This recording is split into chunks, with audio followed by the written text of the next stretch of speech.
የተከበራችሁ አድማጮቻችን አሁን ወቅታዊ ዘገባ የምናቀርብበት ሰዓት ነው። የተለያዩ ርዕሰ ጉዳዮች አሉን።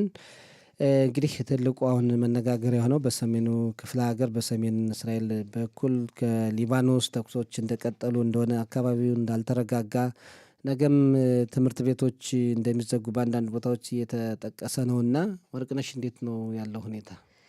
ያለው ሁኔታ አመሰግናለሁ ሰጠኝ።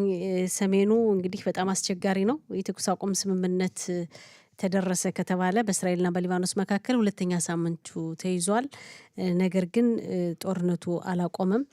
የሂዝቦላ ድርጅት ያው እንግዲህ ማጥቃቱን እንደቀጠለ ነው። የእስራኤል መከላከያ ሰራዊቱን በደቡብ ሊባኖስ ያለውን አደገኛ ሁኔታ ከወዲሁ ለማስወገድ የተጠመዱ የጦር መሳሪያዎችን የተከማቹ የጦር መሳሪያዎችን ለማስወገድ ወታደራዊ እንቅስቃሴ እያደረገ ነው። በዚህ ሁኔታ መከላከያ ሰራዊቱ የህይወት መስዋዕትነት እየከፈለ ነው የሚገኘው። ትናንት የ50 አለቃ ኢዳን ፎክስ የህይወት መስዋዕትነት ከፍሏል። ዛሬ ቀብር ስነስርዓቱ ይፈጸማል።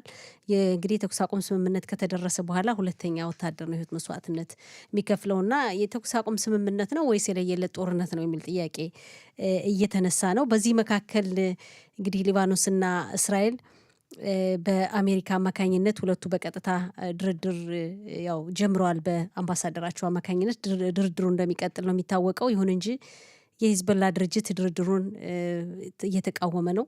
በቀጥታ የሂዝቦላ ድርጅት ዋና ጸሐፊ ናይም ካሳም ማስጠንቀቂያ መልእክት ለሊባኖስ መንግስት አስተላልፏል። ከእስራኤል ጋር ድርድር ማካሄድ አያስፈልግም፣ በጭራሽ የጦር መሳሪያ ትጥቃችንም አንፈታም ብሎ በግልጽ ያው አሳውቋል። የእስራኤል መከላከያ ሰራዊት እንግዲህ ማጥቃቱን አጠናክሮ እንደቀጠለ እንደሆነና እንደውም የጎላኒ ክፍለ ጦር አባላት ከ50 የሚደርሱ የተለያዩ የሽብር መሰረተ ልማቶችን በደቡብ ሊባኖስ እንደደመሰሱ አስታውቋል። ከነዚህ መካከልም በልጆች መኖሪያ ክፍል ውስጥ የተደበቀ የጦር መሳሪያ እንደተገኘ ተነግሯል። እንግዲህ በሐማስ በጋዛ ሰርጥ የምናስታውሰው ነው። ሐማስ በልጆች ክፍል ውስጥ ነበር መግቢያውን እዛ አድርጎ ዋሻ ውስጥ ለውስጥ እንደቆፈረ የቅርብ ጊዜ ትዝታችን ነውና የነበር። ሊባኖስም እንግዲህ ይህን ዘዴ እየተጠቀመ እንደሆነ መከላከያ ሰራዊቱ ያው ይፋ አድርጓል። የተለያዩ የጦር መሳሪያዎችን በጣም ከባባድ የሚባሉ እስከ አርፒጂ ሮኬቶችን ጨምሮ ሌሎችን በርካታ የጦር መሳሪያዎችን በህፃናት ክፍል ውስጥ እንዳገኘ ነው መከላከያ ሰራዊቱ ያስታወቀው። እንግዲህ መከላከያ ሰራዊቱም እርምጃው እንደቀጠለ ነው። የሂዝቦላ ድርጅትም የጦር መሳሪያ ትጥቃችን አንፈታም ብሎ በይፋ አስታውቋል። የሰሜን እስራኤል ነዋሪዎችም እንግዲህ በዚህ ስር ነው ያሉት፣ በጦርነት ጥላ ስር። ሰጠኝ እንዳልከው የትምህርት ተቋማት እንግዲህ ሊዘጉበት የሚችሉበት ሁኔታ ሁሉ እንዳለ ነው አሁን ባለው ሁኔታ እየተነገረ ያለው። ጥሩ ሻየው፣ እዚህ ላይ የሂዝቦላ ድርጅት እንደውም እስራኤል ነው የተኩስ አቁም ስምምነቱን እየጣሰች አለችው፣ እኔ ራሴን እየተከላከልኩ ነው፣ ያጸፋ መልስ እየሰጠው ነው ይላልና እንዴት ነው እሱ ይላል? ይህን ትዕዛዝ የሚቀበለው ሂዝቦላ ሊባኖስ የሚገኘው ከኢራን አገዛዝ የሚቀበለው ትዕዛዝ ነው እየፈጸመ። በፊት በግንባር እስራኤል እየተዋጋ ያለው ሂዝቦላ ያው ኢራን ነው እየተዋጋች ያለችው ማለት ይቻላል።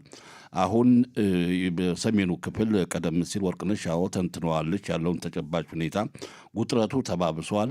የመከላከያ ሰራዊት ደግሞ መጠነ ሰፊ የሆነ የማጥቃት እርምጃ እየወሰደ ነው። ከዚህ ጋር በተያያዘም ጠቅላይ ሚኒስትር ቢንያሚን ኔታንያሁ በፍርድ ቤት ስላሳቸው በተመሰረተባቸው ክስ በፍርድ ቤት ተገኝተው የምስክር ቃላቸውን ይሰጡ ነበረ። ግን በዚሁ በሰሜኑ ክፍለ ሀገር ውጥረቱ በጣም ስለተባባሰ ያው የችሎቱ ፍርድ ቤቱ ተቋርጦ ወደህንነትን ሁኔታ በተመለከተም ከመከላከያ ሰራዊት ከፍተኛ አዛዦች ጋር ለመነጋገር በእሳቸው ካሉበት ቦታ ሆነው በስልክ በቀጥታ እየተወያዩ ነው። ያለውን የሰሜኑ ክፍል በደቡብ ሊባኖስ ያለው መከላከያ ሰራዊታችን በተመለከተ እስካሁን ባልነበረ ከባድ የማጥቃት እርምጃ መከላከያ ሰራዊታችን እንዲወስድ ነው ጠቅላይ ሚኒስትሩ ትዕዛዝ ያስተላለፉት የተባለው። ያለ ምክንያት አይደለም። ፍርድ ቤት ችሎት የሚወያይበትን ርዕሰ ጉዳይ አቋርጠው ነው እንግዲህ ወደዚህ ያቀኙት። ስራቸው መሪ ናቸው። በዚህ ዙሪያ እየተነጋገሩ ነው ከመከላከያ ሰራዊት ከፍተኛ ጦር አዛዦች ጋር ያለው ሁኔታ እንግዲህ እንዳላችሁት ያለውን የሰሜኑ ክፍለ ሀገር ለሊባኖስ በቅርብ ርቀት በሚገኙ የእስራኤላውያን ሰፈሮች፣ ከተሞች አካባቢ ለትምህርት ቤቶች ያለው ደህንነትን ለመጠበቅ ሲባል ተኩሱ እንዲህ ከተፋፋመ ያው እንግዲህ የሚመለከታቸው አካላት የደጀን እዝ የመከላከያ ሰራዊት የደጀን እዝ እና የትምህርት ሚኒስቴር ትምህርት ቤቶች እንዲዘጉ ውሳኔ ያስተላልፋሉ ተብሎ ይጠበቃል። በዚህ ላይ እየተከታተልን እንግዲህ ለአድማጮቻችን እናሳውቃለን። ሰጠኝ ጥሩ ሻየው። አሁንም እንግዲህ ሌላ ርዕሰ ጉዳይ አለን። በመጪው ጥቅምት ወር ብሔራዊ የክኔሴት ምርጫ ይካሄዳል። ለዛ ደግሞ ራሳቸውን ለማመቻቸት የሻቲድ ፓርቲና ቤኔት 2026 የተሰኙት ሁለቱ ፓርቲዎች መጣመራቸውን የፓርቲው መሪዎች ትላንት አስታውቀዋል። እና ይህ እንደው ለወደፊት ውጤት ያመጣላቸው የሆነ ወይ ሻያው? ይሄ ፖለቲካ ደህንነትን ተጨባጭ ሁኔታ ነበር የመጀመሪያው ወቅታዊ ዘገባ። አሁን ደግሞ የፖለቲካ የአመራር ሁኔታ በተመለከተ እንደሚታወቀው ሁሉ እንግዲህ በሚቀጥለው ኦክቶበር ጥቅምት ወር ላይ ብሔራዊ የክነሴት ምርጫ ይካሄዳል እና እነዚህ በመንግስት በስልጣን ላይ የሌሉ የጥምር መንግስት ተቃዋሚ ኃይሎች የሻቲድ ፓርቲ መሪና የመንግስት የተቀናቃይ ፓርቲ መሪዎች ያይር ላፒድና እንዲሁም የቀድሞው የእስራኤል ጠቅላይ ሚኒስትር ቤኔት በትናንትናው ምሽት በአንድ ላይ ሆነው ጋዜጣዊ መግለጫ ሰጡ። መግለጫ ያሉት ምንድን ነው? በአንድነታቸውን አጠናክረው አንድ ፓርቲ ሆነው ኃይላቸውን በማጠናከር ለሚቀጥለው ለጥቅምት ወር በአንድ ላይ እንወዳደራለን ብለዋል። ሌሎችስ አሉ፣ ሌሎች ፓርቲዎችም አሉ እጩ ተወዳዳሪዎች እንዳሉና እንግዲህ ከቀን ወደ ቀን ምናልባት አንድነታቸውን አጠናክረው ይወዳደሩ አሉ ተብሎ ይጠበቃል። ግን ግምገማም እየተካሄደ ነው። ማን ይመረጣል የሚል የተለያዩ ተቋማት ጥናት እያደረጉ ነው። እስካሁን አሁን ከትናንት ወዲያ ይሄው እየመራ ያለው አንጋፋው ሊኩድ ፓርቲ ትንሽ በመጠኑ ቀንሷል ይባል እንጂ ግን የጠቅላይ ሚኒስትር ብንያሚን ኔታንያሁ የሚመሩት ሊኩድ አብዛኛውን የህዝብ ድጋፍ እንዳለው ይነገራል። እንግዲህ የሚቀጥሉት እስከ ጥቅምት ወር ላይ እስከ ብሔራዊ የክነሴት ምርጫ ብዙ ለውጦች ይከሰታሉ ተብሎ ነው የሚጠበቀው። እንግዲህ እናየዋለን። ጥሩ ወርቅነሽ፣ እንዴት ነው ውጤት ያመጣ ይሆናል ወይ?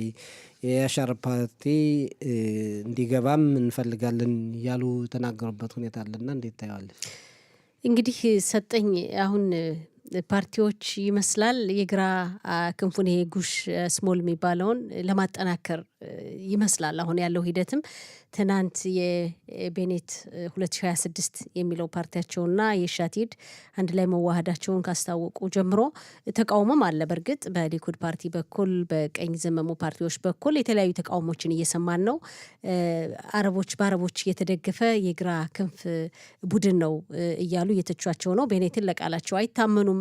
እንደውም የክነሴት አባል ኒር ባርካት ለልጃቸውም አይታመኑም ያሉት ሁኔታ አለ። በረሸት ቤት በተደረገላቸው ቃለ መጠይቅ የሚናገሩትና የሚሰሩት አንድ አይደለም፣ ታማኝ አይደሉም፣ ከዚህ በፊት አይተናቸዋል በማለት ከፍተኛ ትችትም አለ። በአንጻሩ ደግሞ በተቃዋሚ ፓርቲ መሪዎች በኩል የተጠናከረ ቡድን ፈጥሮ እንግዲህ ስልጣን ላይ ያለውን መንግስት ወይም ፓርቲ ለመወዳደር በምርጫ ለማሸነፍ የተጠናከረ ሂደት የተጀመረ ይመስላል። የያሻር የተባለው ፓርቲ ሊቀመንበር ጋዲያ ይዘንኩት አንተ እንዳልከው ወደዚህ ፓርቲ ወደ ቤኔትና ወደ ላፒድ እንዲጨመሩ አስቀድሞ ያው ጥሪው እየቀረበላቸውና ለወደፊቱ ይቀላቀላሉ የሚል ተብሎ እንደሚጠበቅ ተነግሯል። ግን እሳቸው አሁን ከተወሰኑ ደቂቃዎች በፊት የተቃዋሚ ፓርቲ መሪዎችን ቤኔትን፣ ሊበርማን፣ ያይር ጎላንና ሌሎችንም ጥሪ ማቅረባቸው ታውቋል። ተገናኝተን እንወያይ፣ የግራ ክንፉን የተቃዋሚ ፓርቲውን እንዴት ነው ማጠናከር የምንችለው፣ በዚህ ዙሪያ መወያየት አለብን ብለው ጥሪ እንዳቀረቡላቸው ነው የተነገረውና ዋና ዓላማቸው አሁን ምንድን ነው የሚነገረው? ከጥቅምት 7 በኋላ እንግዲህ ጥቅምት 7 ቀን የደረሰውን ጥቃት የሚመረምር ትክክለኛ ሀገር አቀፍ ቡድን ለማቋቋምና ኮሚቴ ለማቋቋምና ይሄ ጥቃት ምርመራ እንዲካሄድበት አስፈላጊው ሀገራዊ ምርመራ የሀረሪ ማህበረሰብ ወጣቶች በመከላከያ ሰራዊት ውስጥ እንዲዘምቱ ፍትሐዊ የሆነ ብሔራዊ ውትድርና ዘመቻ እንዲኖር ለማድረግ እንጠናከራለን፣ ስልጣን ላይ ያለውን መንግስት እንለውጣለን፣ እኛ በእነዚህ ነገሮች ላይ ትኩረት አድርገን እንሰራለን እያሉ መልእክታቸውን እያስተላለፉ ናቸውና የመንግስት ተቃዋሚ ፓርቲውን የማጠናከር አይነት ስራ እየተሰራ ነው። ሌላው የላፒድ ፓርቲ እንግዲህ ግራ የሚባለው ምናልባት ሁለት ሀገር ለሁለት ህዝቦች የሚለውን መርህ ተግባራዊ ያደርጋል። ይሄ እንግዲህ ከመመሪያዎቹ መካከል አንዱ ሊሆን ይችላል የሚል ሀሳብ ነበር። እንግዲህ ፓርቲው አባል ሚራብ ኮሄን ቀደም ሲል ዛሬ በረሸት ቤት ሬዲዮ በተደረገላቸው ቃለ መጠይቅ ከጥቅምት 7ቱ ጥቃት በኋላ ይህ ሀሳብ ከምዕራፍ ወርዷል፣ መነጋገሪያ ሀሳብ ወርዷል ሲሉ ተሰምተዋል። እና እንግዲህ ፓርቲውም ይህን ሀሳብ ትኩረት አድርጎ እንደማይንቀሳቀስ አይነት ሀሳብ ነው ያነሱት። እንግዲህ ውዝግብ አለ፣ ግን ደግሞ የመንግስት ተቃዋሚውን ቡድን ለማጠናከርና ለማደራጀት መራጩንም ከፍ ለማድረግ ጥረት እየተደረገ ይመስላል። ጥሩ እንግዲህ እናየዋለን። ያው ፖለቲካው እየተሟሟቀ ነው፣ ጊዜውም እየደረሰ ስለሆነ እዛ ቃልና ተግባር ምን ያክል ነው የሚለውን የምንመለከተው ይሆናል። እናመሰግናለን። ወደ ቀጣይ ዝግጅት ለመተላለፍ